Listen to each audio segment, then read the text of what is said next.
As any of you who watch the podcast will know, I've been working on these Pac-Man machines for several months now, and while I am making progress, I decided I would take a look at something simpler, something with no ROMs or RAM or processors or broken traces or broken traces or broken traces.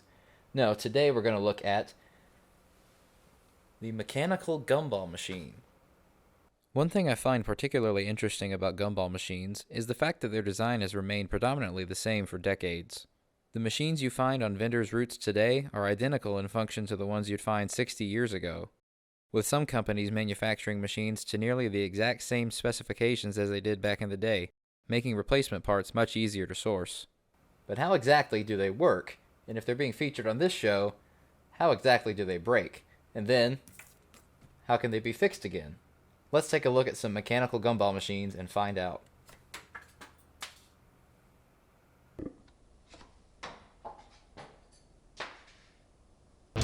Carry on my wayward son. And I've had these machines here sitting in my broke pile so long that they're actually in the channel banner, and they're in a few background shots.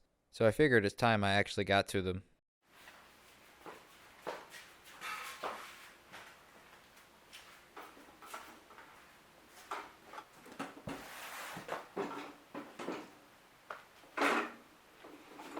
So as is, these are both pretty filthy, and there's a lot of cleaning that's going to need to go into them.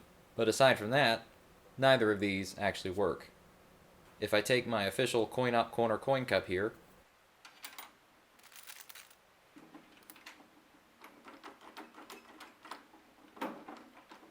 you can see that neither of these cranks will turn, so it's time to get to work. Thankfully, neither of these machines were locked when I got them, so all I had to do to disassemble them is disassemble them. In most cases, I'm usually dealing with a lock that hasn't seen a key for decades. In a case like that, I recommend drilling the lock out entirely. Now, most gumball machines use a lock of this type. It's essentially a nut that threads onto a rod, and it holds the whole machine together. The locking itself takes place when the key is removed. These wings on the side extend into grooves that are set in the gumball machine lid itself, preventing the nut from being unthreaded unless a key is inserted. With these, you only need to drill until you can remove those wings, at which point you can turn the lock and unthread it from the rod. However, this old Victor machine I have actually used a standard arcade lock, which is a bit different. Instead of wings, it uses a latch that can be moved into or out of the way with a key. To drill these out, you can either drill all the way through until the latch falls off, or you can drill until you reach the different pieces of the locking mechanism and remove them one by one until the lock turns freely. This is a particularly time-consuming process, but in most cases, it beats trying to pick the lock. Back to these Northwesterns, I can see exactly why they aren't working. There's an L bracket stuck in this crank gear, and that's what's preventing it from turning.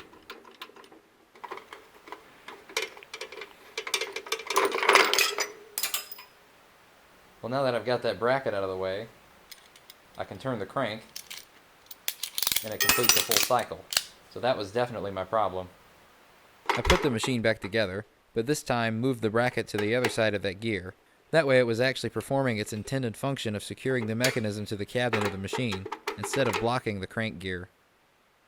Now everything works as it should.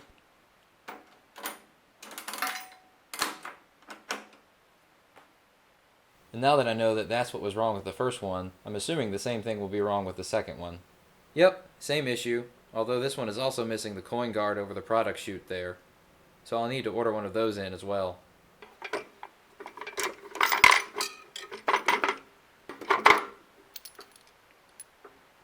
While I wait for those parts to come in, I'm going to see if I can modify this machine to vend for free instead of being coin operated, since the person I'm giving this to asked for it. So I guess when I'm done, this will technically not be a coin op. So now we're getting to the fun part, the mechanism. Here's how it works. This wheel at the bottom of the globe rotates whenever the crank is turned. When this happens, that pushes whatever product is caught in those openings towards the product delivery chute. It's pretty much as simple as it can get, but the coin-operated part, the part we're trying to defy, is slightly more interesting. If you turn the crank without a coin inserted, there's a spring-loaded latch here that will fall into a groove and stop the crank from turning. If there was a coin here, this latch would slide on top of that coin and it wouldn't jam the crank. And the coin will just fall out of the bottom of the mechanism. So if I remove that latch, this should be effectively on free play mode. So we should be free now. What's stopping it now? So it's kind of hard to see, but there's a second latch here that does basically the same thing as the last one, but on the opposite axis, and it's blocking the crank now.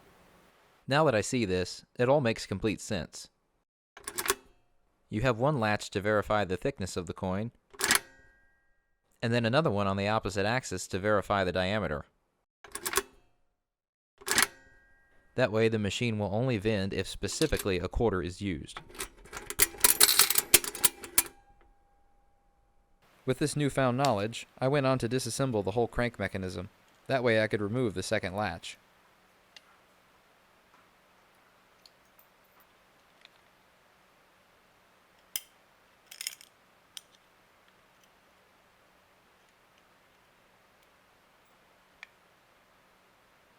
And now everything works, but without the need to insert a coin. So the next thing I want to do is get these off of this stand here. Not only do I need to clean these, but I also want to take this double header stand and use it for some of my other machines. As you can see, the bottom of these is just bolted directly to the stand, so this should be pretty easy.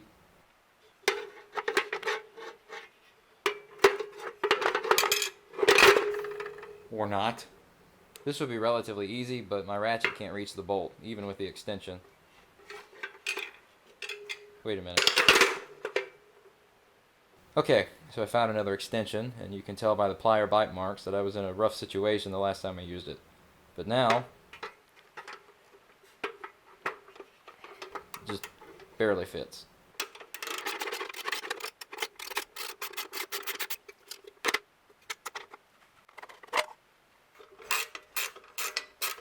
Wait a minute. I could have just removed this thing and done it like this. Very easily, the whole time. I am ignorant.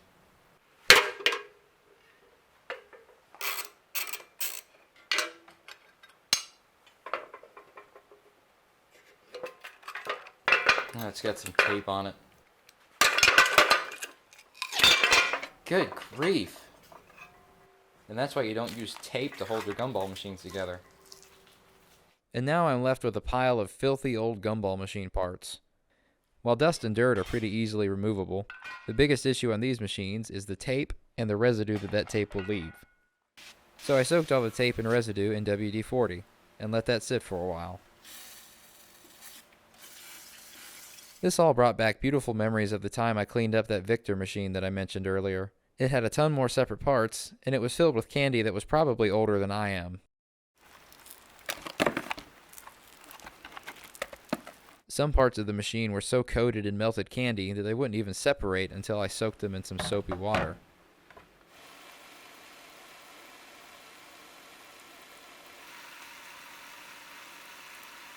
Even then, it took a lot of scrubbing, WD-40, and even sandpaper to get all the residue off. Thankfully, these machines needed little more than a good scrubbing. The worst part was some of the tape residue, which, even after soaking in WD-40, had to be removed with a razor. This left a few scratches, but it's definitely preferable to residue.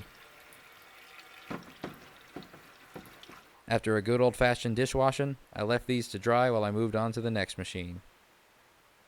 And while we're waiting on that, I'd like to talk about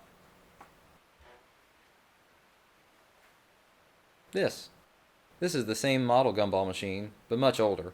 I tried to nail down a date, but there isn't anywhere near the same amount of information available for gumball machines as there are for some other coin ops. I eventually ended up finding a Facebook group exclusively for Northwestern gumball machines. I asked for some information and 2 users pretty much confirmed what I thought. The older machine is a Northwestern Model 60 from the 1960s or 70s, and the newer machines are Northwestern Model Super 60s, probably from the 90s, which is what I had assumed just based on how the machines look. And while I would test this with a coin from my official Coin Op Corner coin cup, this thing actually runs on nickels instead of quarters.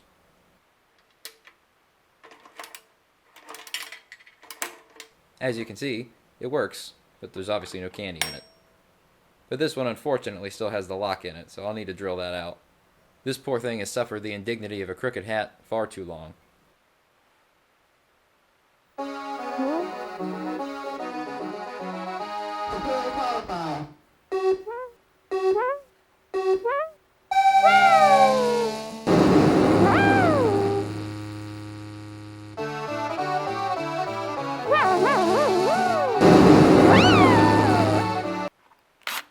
Oh shoot, hold on.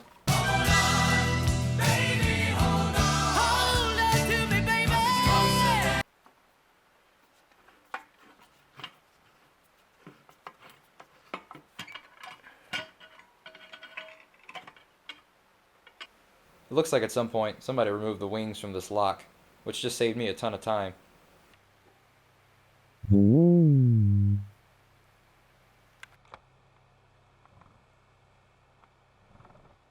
Looking at the inside of this one, it's pretty much exactly the same as the newer ones, just older.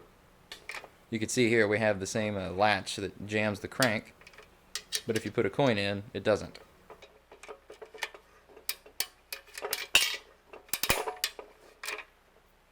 You can also see that machine is covered in asbestos or something, so this will definitely need a clean too. But for now I need to make sure it'll even fit on that stand.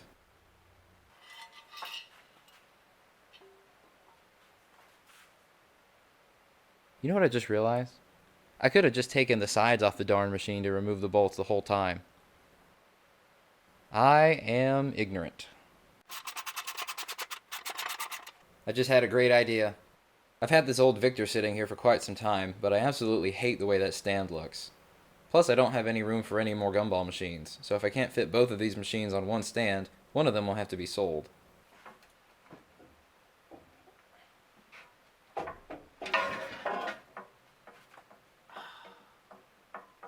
I just knocked over a fire sprinkler and some Legos.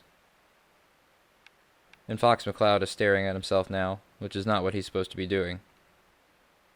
From there I went on to remove the Victor from its stand. Thankfully the mounting holes also lined up on this machine. Ow.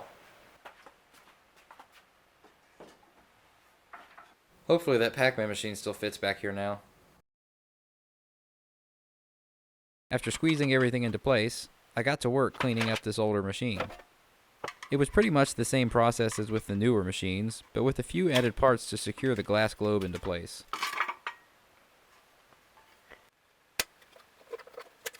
Everything got the same thorough scrubbing in the sink, and then was set out to dry. Aside from that, I've been working on some Gumball machines, which will be the next episode, which will hopefully be out before the next podcast episode. And while that's not incredibly unique information, it'll be an interesting little romp, so I look forward to that.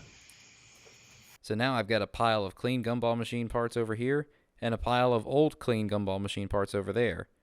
So...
Well, there you have it. Now we've got these machines back to being mostly safe for handling food, and hopefully you've been able to follow along and can fix or modify your own machine. But as you can see,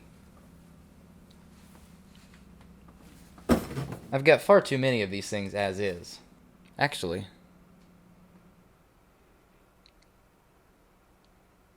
maybe this wasn't such a good idea. So I've got this one right here, which is like a consumer grade home one, and it's pretty neat. I think this was the first one that I ever had. And then I got this one right here with this plastic dome, which is really rare and hard to find. And then I got this one here that's like made out of mostly plastic, but it's kind of really ugly. I don't like this one that much. And then I've got this one here that's my favorite one for reasons I won't get into.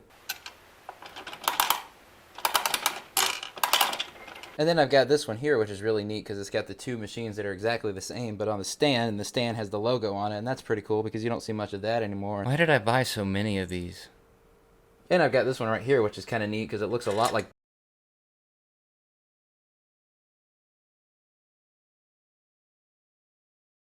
So clearly...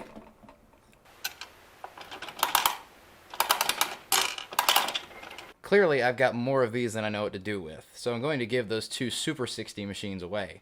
And one of them I'm going to be giving to my coin op crew, who you're going to meet in just a minute. I'm going to go ahead and drive on over and give that to them now.